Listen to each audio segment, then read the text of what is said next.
உங்க சொத்துல சித்துவுக்கும் அத்தைக்கும் சரி பங்கு இருக்குல்ல, அதுல கொஞ்சத்தை இவர் நஷ்டமாக்கிட்டாரு அப்படின்னு நினைச்சுக்கோங்க. அப்போ சொத்துல பங்கு கேக்கதா திட்டம் போட்டு நீயும் புருஷனும் இந்த வீட்டுக்குள்ள வந்து தங்கி இருக்கீங்களா?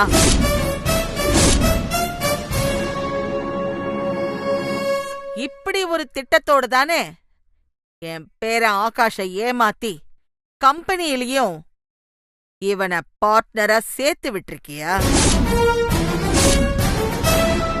நல்லா இருக்குடி உன் திட்டம். யார் சொத்தை யார் உரிமை கொண்டாடுறது? நிறுத்துங்கம்மா. ஏன் உங்க சொத்துல சித்திக்கு உரிமை இல்லையா? இத்தனை நாளா சித்துவையும் சாரதாவையும் ஒதுக்கி வச்ச பாவத்துக்கு என் புள்ள எவ்வளவு லட்சம் வேணா லாஸ் பண்ணலாம்.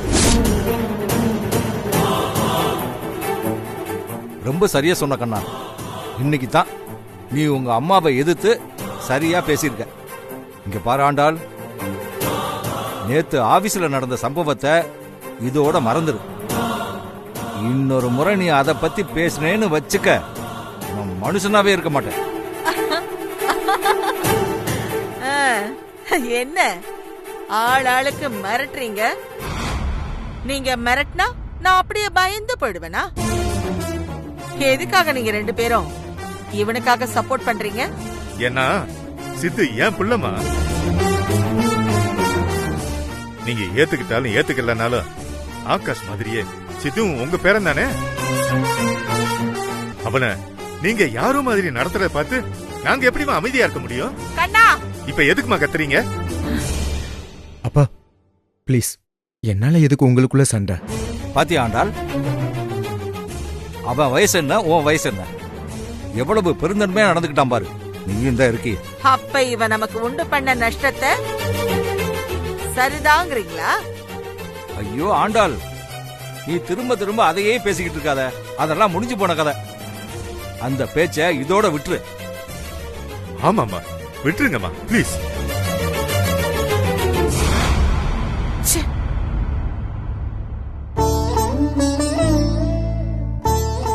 சித்து, பாட்டி சொன்னதெல்லாம் மனசுல வச்சுக்காதப்பா.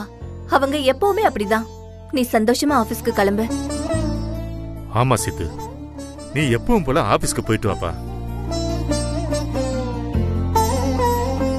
யாரும் தப்பா எடுத்துக்காதீங்க. நாம எல்லாரும் இவரை வற்புறுத்தி ஆபீஸ்க்கு அனுப்பி வச்சா கூட இவரு பாதி வழியிலேயே ஸ்கூல் பசங்க மாதிரி ஆபீஸ கட்டடிச்சிட்டு வேற எங்கேயாவது போயிடுவாருன்னு நினைக்கிறேன். அதனால நானே இவரை கையோட ஆபீஸ் வரைக்கும் கூட்டிட்டு போய் விட்டுட்டு வரேன். வா போலாம். இல்ல வேண்டாம், நானே போய்க்கிறேன். வான்னு சொல்றேன்ல, வா போலாம். போயிட்டு வரோம். நீ வேணா இரு, நானே போய்க்கிறேன். ஒன்னும் தேவையில்லை. நீ வண்டி எடு. உன்னை ஆபீஸ்ல விட்டுட்டு தான் நான் வருவேன். ஸ்டார்ட் பண்ணு.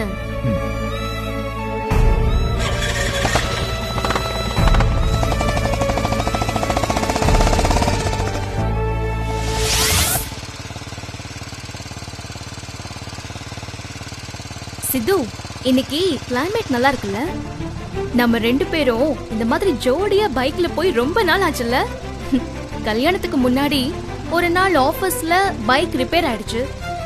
அப்போ நீ என்ன உன் பைக்ல வீட்டுக்கு கூட்டு போனியே, அந்த நேரம் ஒரு பானிபூரி கடையில வண்டி நிறுத்தி எனக்கு பானிபூரி வாங்கி கொடுத்தியே, ஞாபகம் இருக்கா? அந்த பானிபூரிக்காரன் அப்பவே கரெக்டா சொன்னான்ல, நம்ம ஹஸ்பண்ட் வைஃப் ஆயிடுவோன்னு. அவனுக்கு ஜோசி எல்லாம் தெரியும் போல இருக்கு. எவ்வளவு கரெக்டா கெஸ் பண்ணிருக்கான்ல.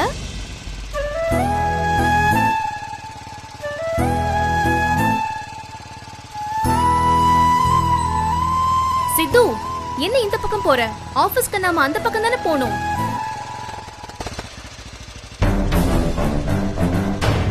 சித்து, ஏன் வண்டி நிப்பாட்டின? இல்ல தென்றல், நான் ஆபீஸ்க்கு போகல. எனக்கு அங்கெல்லாம் போக தோணல. இன்னும் நீ நடந்ததையே நினைச்சிட்டு இருக்கியா? அது எப்படி மறக்க முடியும்? வீட்ல இருந்து கிளம்பும் போது கூட பாட்டி என்ன சொன்னாங்க பார்த்தல? இன்னைக்கு நீ எத்தனை லட்சத்தை லாஸ் பண்ண போறேன்னு கேக்குறாங்க. நீ ஒன்னும் வரி பண்ணிக்காத. அந்த 30 லட்சம் லாஸ் ஆனதுக்கு நீ காரணம் இல்ல. மேனேஜர் பரத் தான் வேணும்னே உன்னை வற்புறுத்தி உன்னை கையெழுத்து போட வச்சாருன்னு நான் ப்ரூவ் பண்றேன். பரத் ஏன் அப்படி செஞ்சாருங்கிறதையும் நான் கண்டுபிடிச்சு காட்டுறேன். அதெல்லாம் நீ செஞ்சுட்ட லாஸ் ஆன 30 லட்சம் திரும்ப கிடைச்சிருமா? செய்யாத தப்புக்கு தண்டனை அனுபவிக்கிறது ரொம்ப கொடுமை தென்றல். தயவு செஞ்சு நீயாவது என் ஃபீலிங்க புரிஞ்சுக்கோ.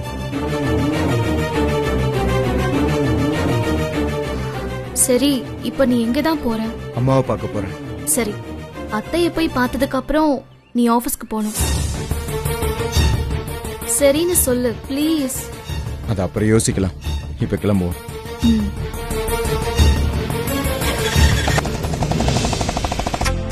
அம்மா அம்மா சீக்கிரம் வாங்கம்மா. டேய், எதுக்குடா சும்மா கத்திட்டே இருக்க? பாய்மா, டைம் இல்ல, கிளம்புறேன். டேய் நில்லு. எங்க இவ்வளவு அவசரமா கிளம்பிட்ட? ஐயய்யய்ய, போகும்போதே அபசகுணம் மாதிரி எங்க போறேன்னு கேட்டா போற காரியம் உருப்பிடுமா? ஏ ராசா, அப்படி எங்க போறீங்க? போருக்கா இல்ல ஏதாவது வேட்டைக்கா? ரெண்டாவதா சொன்னீங்கல்ல, அது கரெக்ட்டுமா. நான் இப்ப வேட்டைக்கு தான் போறேன். வேட்டைக்கா? புலி வேட்டைக்கா இல்ல எலி வேட்டைக்கா? இல்ல, வேட்டைக்கு போறதுன்னா வில்லு, அம்பு, கத்தி, வேல், கம்புன்னு ஏதாவது ஆயுதத்தை எடுத்துட்டு போகணும்ல.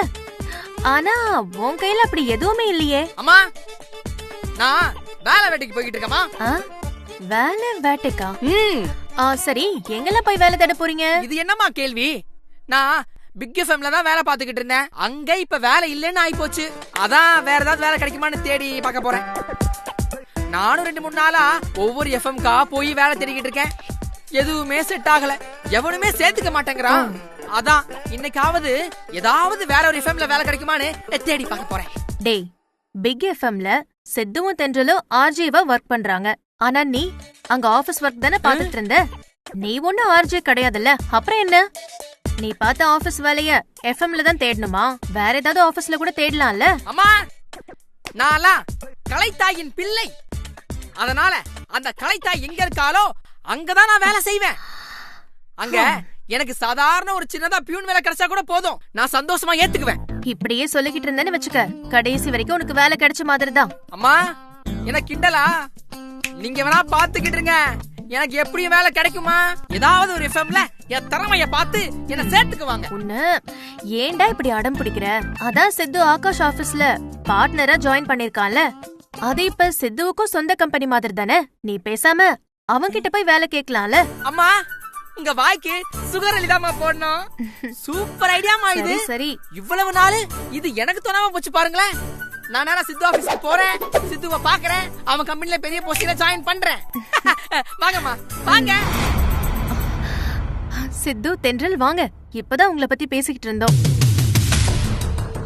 மச்சான், இப்பதான் நான் அம்மா கிட்ட சொல்லிக்கிட்டு இருந்தேன் உன் கம்பெனிலே வந்து ஜாயின் பண்ணிக்கிறேன்னு. என்ன மச்சான், என்ன உன் கம்பெனில சேர்த்துக்குவல?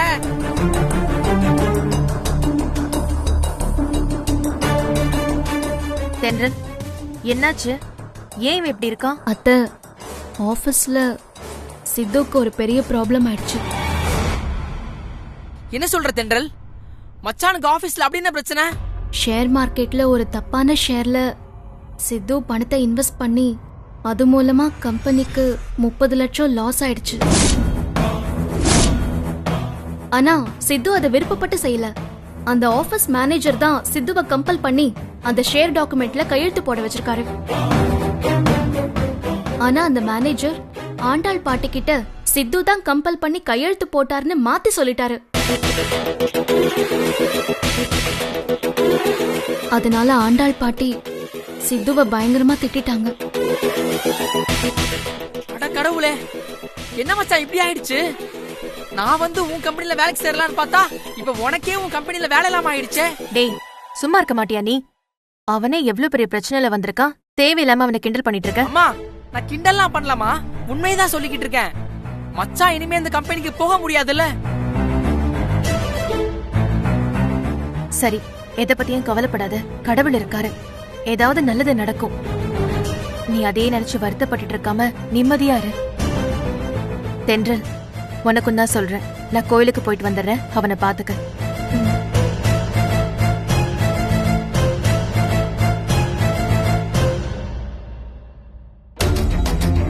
டேய், நீ இங்க இருந்தா சித்து ஏதாவது சொல்லி வெறுப்பேத்திக்கிட்டே இருப்ப. நீ வேலை தேட போறேன்னு சொன்னல, கிளம்பு. ஏதாவது கம்பெனில போய் வேலை தேடிட்டு வா. அது சரி, இதுக்கப்புறம் சிந்து கம்பெனில எனக்கு வேலை இல்லைன்னு ஆயி போச்சு. இனிமே நான் என்ன பண்றது? வேற எங்கேயாச்சும் தான் போய் வேலை தேடி பார்க்கணும். மச்சான், நீ ஒன்னும் கவலைப்படாத. எனக்கு மேனேஜர் வேலை தேட போறேன். அப்படியே உனக்கும் சேர்த்து அந்த கம்பெனில ஏதோ பியூன் வேலையோ வாட்ச்மேன் வேலையோ கிடைக்குதான்னு பாக்குறேன். தேவையில்லாம பேசிக்கிட்டு இருக்காத, கிளம்பு. அதானே, உங்க புள்ளைய ஒண்ணு சொன்னா மட்டும் அப்படியே உங்களுக்கு மூக்கு வேர்த்துருமே. கிளம்புறேன். நான் போய் வேலை தேட்டு வந்துடுறேன். வரேன் மச்சான், சமைச்சு வைக்க. நான் கோயிலுக்கு போயிட்டு வந்துடுறேன்.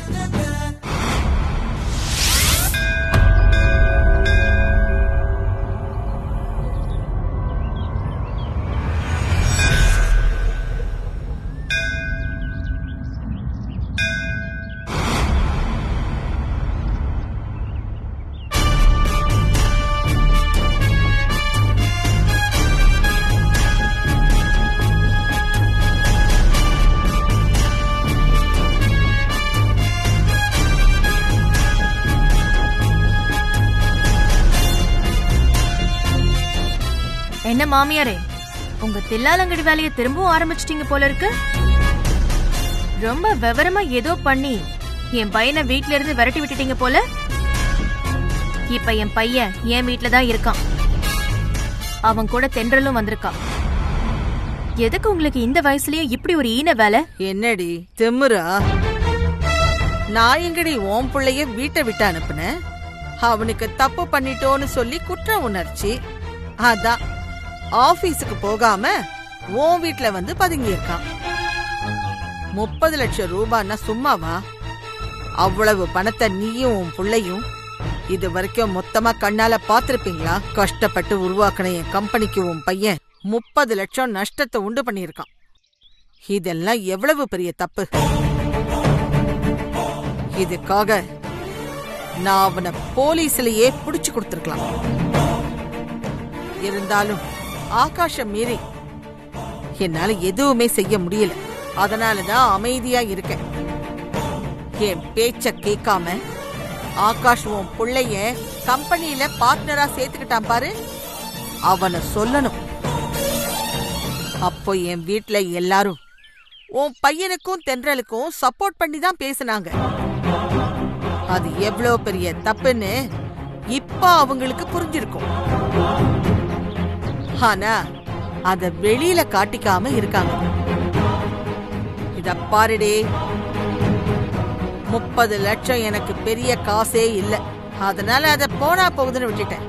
ஆனா உனக்கும் உன் பிள்ளைக்கும் 30 லட்சம்ங்கிறது நினைச்சு பார்க்க முடியாத பணம்.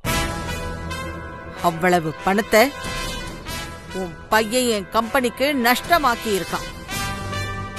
அதனால அவன் இனிமே என் ஆபீஸ் பக்கமே வரமாட்டான். ஏண்டி, இதுக்கப்புறமும் ஏண்டி நீ உன் புள்ள உன் மருமக எதுக்கு இந்த ஊர்லயே இருக்கீங்க? பேசாம நீங்க 3 பேரும் பொட்டி படுக்கையெல்லாம் தூக்கிக்கிட்டு கிராமத்துக்கு போக வேண்டியதானே? அங்க போய் மாமியாரும் மருமகளும் சாணி தட்டுங்க. உன் பையன் சித்துவ எங்கேயாவது மண்ண சுமக்க விடு. அதெல்லாம் இருக்கட்டும் மாமியாரே. நீங்களும் உங்க வீட்டை விட்டு வெளியே போறதுக்கு துணிமணி எல்லாம் பேக் பண்ணிக்கிட்டு சீக்கிரமா ரெடியா இருங்க. ஏய், என்னடி உளர்ற? நான் ஏண்டி என் வீட்டை விட்டு போகணும்? சித்து மூலமா கம்பெனிக்கு இவ்வளவு பெரிய நஷ்டத்துக்கு பின்னாடி நீங்க இல்லாம இருப்பீங்களா? என் பையன் சித்துவுக்கு உங்க கம்பெனியோட நிர்வாக விஷயம்லாம் சரியா தெரியாது. ஏன்னா அவன் ரேடியோ ஸ்டேஷன்ல ஒர்க் பண்ணிட்டு இருந்தவன். அதனால அவனுக்கு இந்த ஆபீஸ் கம்பெனி இத பத்தி எல்லாம் பெருசா எதுவும் தெரியாதுதான். ஆனாலும் என் பையன் புத்திசாலி. 30 லட்சத்தை அசால்ட்டா நஷ்டமாகற அளவுக்கு அவன் எடுத்தோம் கவுத்தோன்னு எதையும் செஞ்சிருக்க மாட்டான். ஆனா அவன் மூலமா கம்பெனில இப்படி ஒரு நஷ்டம் உண்டாயிருக்குன்னா அதுல கண்டிப்பா உங்களோட சதி வேலை ஏதோ இருக்கதான் செய்யும்.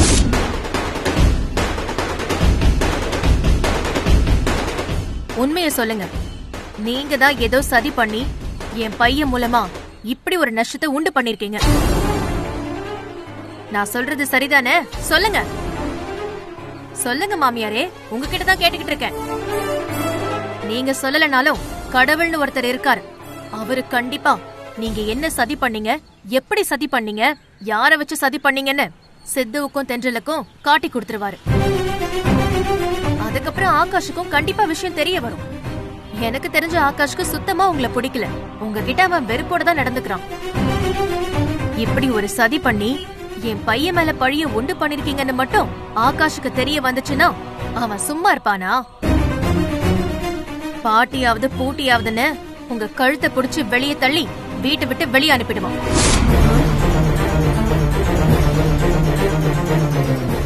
அதனால திரும்பவும் சொல்றேன், நீங்க பொட்டி படுக்கையெல்லாம் எடுத்து வச்சுட்டு ரெடியா இருங்க. நான் கோயிலுக்கு போயிட்டு வந்துடுறேன். வர மாமியாரே.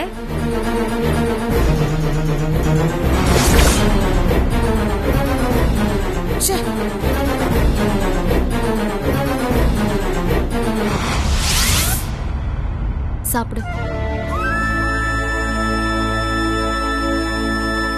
சரி, ஓகே. காட்டு, நான் ஊட்டி விடுறேன்.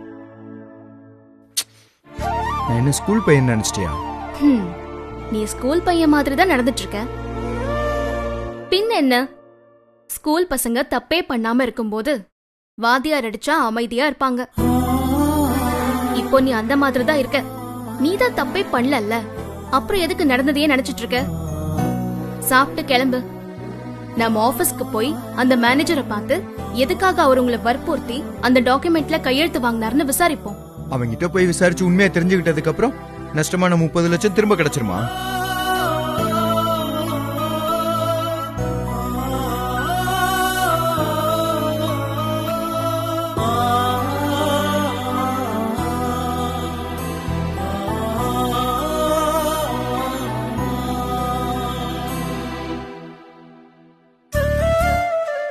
என்ன இவன் இன்னும் அதே தான் நினைச்சிட்டு இருக்கானா? ஆமா அத்தை, எவ்வளவு சொன்னாலும் கேட்கவே மாட்டேங்கிறாரு. தப்பு பண்ணது இவர் இல்ல, அந்த மேனேஜர் தான் இவரை வற்புறுத்தி கையெழுத்து போட வச்சிருக்காரு. எனக்கு என்னமோ ஆண்டாள் பாட்டி தான் மேனேஜரை தூண்டி விட்டு சித்து கிட்ட இப்படி ஒரு கையெழுத்தை வாங்க வச்சாங்களோன்னு தோணுது. ஆனா அந்த உண்மையெல்லாம் கண்டுபிடிக்கணும்னா வா ஆபீஸ்க்கு போலாம், அந்த மேனேஜரை பார்த்து என்ன ஏதுன்னு விசாரிக்கலாம்னு சொன்னா உங்க பையன் விசாரிச்சா மட்டும் போன 30 லட்சம் கிடைச்சிருமான்னு கேக்குறாரு. சித்து, தென்றல் சொல்றது கரெக்ட் தான். இப்ப கூட கோயில்ல என் மாமியார பாத்துட்டு தான் வரேன்.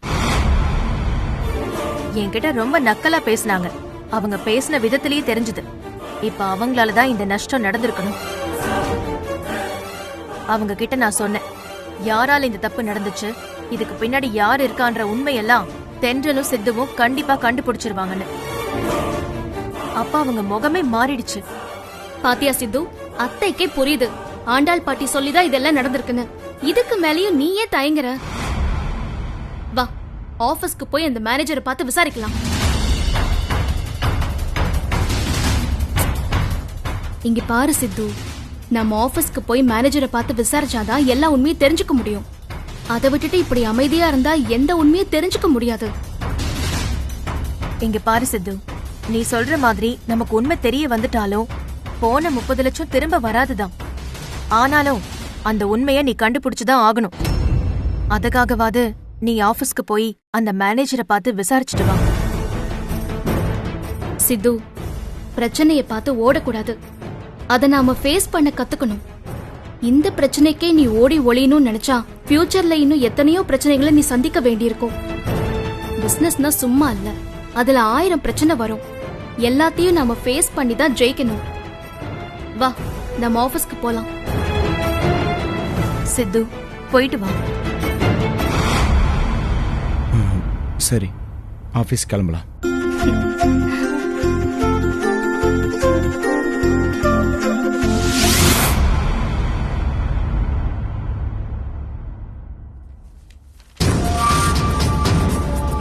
சித்து, நீ இங்கே வெயிட் பண்ணு.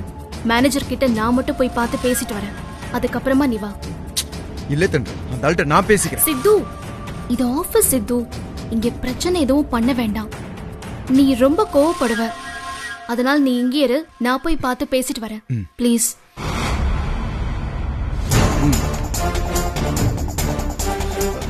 வணக்கம் மேடம். உட்காருங்க சார். இல்ல மேடம், பரவாயில்ல. சொல்லுங்க, என்ன விஷயமா வந்திருக்கீங்க? ஒழுங்கா உண்மையை மறைக்காம சொல்லுங்க. உங்களுக்கு எந்த பிரச்சனையும் வராம நான் பாத்துக்கிறேன். என் ஹஸ்பண்ட் பயங்கர கோவத்துல இருக்காரு. அதனால சூழ்நிலையை புரிஞ்சுக்கிட்டு உண்மையிலேயே என்ன நடந்ததோ அதை தயவு செஞ்சு அப்படியே சொல்லுங்க. மேடம், நீங்க என்ன கேக்குறீங்கன்னு எனக்கு புரியலையே. அந்த ஷேர்ல சித்து அவராதான் இன்வெஸ்ட் பண்ண சொன்னாரா, இல்ல நீங்களாதான் வற்புறுத்தி அந்த ஷேர் டாக்குமெண்ட்ல அவர் கையெழுத்து போட வச்சீங்களா? இல்ல மேடம், அதுல சித்து சார் தான் கம்பல் பண்ணி கையெழுத்து போட்டாரு.